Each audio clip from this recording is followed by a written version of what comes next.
हाँ निधि जी।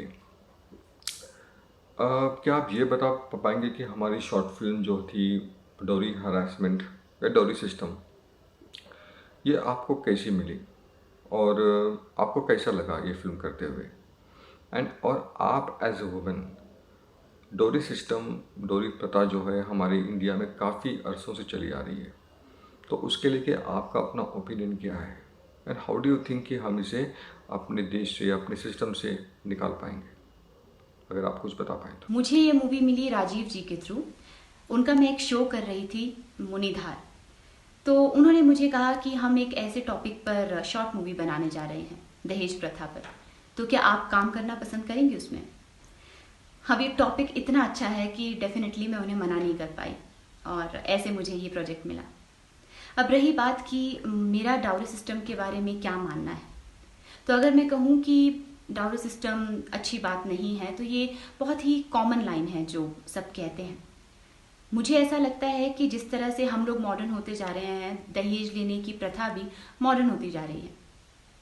अगर आज की डेट में आपसे कोई पैसा या गाड़ी नहीं भी मांगता है, तो ये डिमांड ज़रूर की जाती है कि लड़की वर्किंग हो, वर्किंग वुमेन हो। तो अब आप खुद ही बताइए, क्या ज़िंदगी भर दहेज लेना नहीं हुआ ये? अब डाउरी सिस्टम को कैसे ख़त्म किया जाए? मुझे ये स्ट्रांगली लगता है कि डाउरी सिस्टम को ख़त्म करने के लिए जिनकी भी बेटियां हैं, उन माँ बाप को पहला कदम उठाना चाहिए। क्योंकि जिनके बेटे हैं, शायद वो इस चीज़ को फील नहीं कर सकते कि डाउरी सिस्टम कितना कितना गलत है। लेकिन लड़की के माँ बाप को पहला स्टेप उठाना होगा। लेकिन प्रॉब्लम ये है कि कोई भी अपने घर से पहला स्टेप नहीं उठाना चाहता। बदलना तो हर कोई चाहता है इस देश को। हर कोई चाहता है कि गांधी जी हर किसी के घर में पैदा हों, आज़ाद सिंह हर किसी के घर में पैदा हों, लेकिन बस हमारे घर में नहीं। क्यों? क्योंकि उन्हें समाज के बीच में रहना है।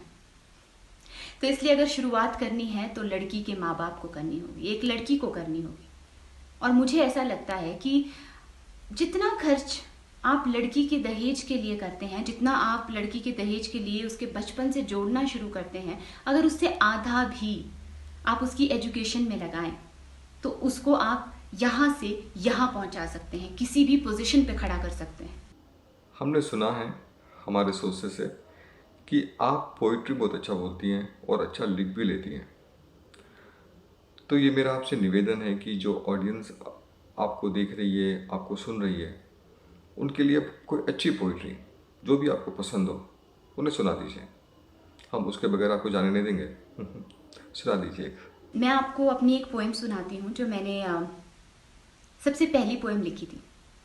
वो इस तरह से है कि हर ताज को ताज मिले ये ज़रूरी तो नहीं, हर किसी को हमराज मिले ये ज़रूरी तो नहीं, हर रात चांद निकलता है मगर हर रात चांदनी भरी हो ये ज़रूरी तो नहीं, हर इंसान ख्वाब देखता है मगर हर ख्वाब पूरा हो ये ज़रूरी तो नहीं, प्यार 7 जन्मों का रिश्ता होता है, जो इसे निभाता है वो इंसान नहीं फरिश्ता होता है, मगर हर प्रेमी 7 जन्म का रिश्ता निभाए ये ज़रूरी तो नहीं, हर बात ज़रूरी है लेकिन उस बात को कोई भी समझ पाए ये ज़रूरी तो नहीं। निधि जी, दिल तो नहीं चाह रहा है कि हम आपको बाय बाय बोलें इस गुफ्तगू से, इस कॉन्वर्जेशन से, क्योंकि आपसे बात करके बहुत अच्छा लगा और मैं उम्मीद करता हूँ कि हमारे ऑडियंस को भी आपको सुनकर बहुत अच्छा लगा होगा। वक्त का तकाजा है, इसलिए मैं आपको एक शर्त पे जाने दूंगा कि आप बहुत जल्द हमसे फिर जुड़ेंगी और हमारे एक वंडरफुल कॉन्वर्सेशन होगा। Thank you so much. And guys, there's a good news also. I'm going to associate with Viren ji with his new project. So definitely we need your support and blessings. And I hope you will like our journey. Please share and subscribe our channel with your family and friends. Until then, bye bye and take care. Hello friends, जाने से पहले हमारी तरफ से आपको एक surprise मिलने वाला है। We are working on something और बहुत जल्द मैं अपने ऑडियंस को, अपने दर्शकों को एक सरप्राइज एलिमेंट हमारे चैनल में ऐड होने जा रहा है। क्या बता दूं? अगर मुझे बताना ही होता तो सरप्राइज क्यों कहता?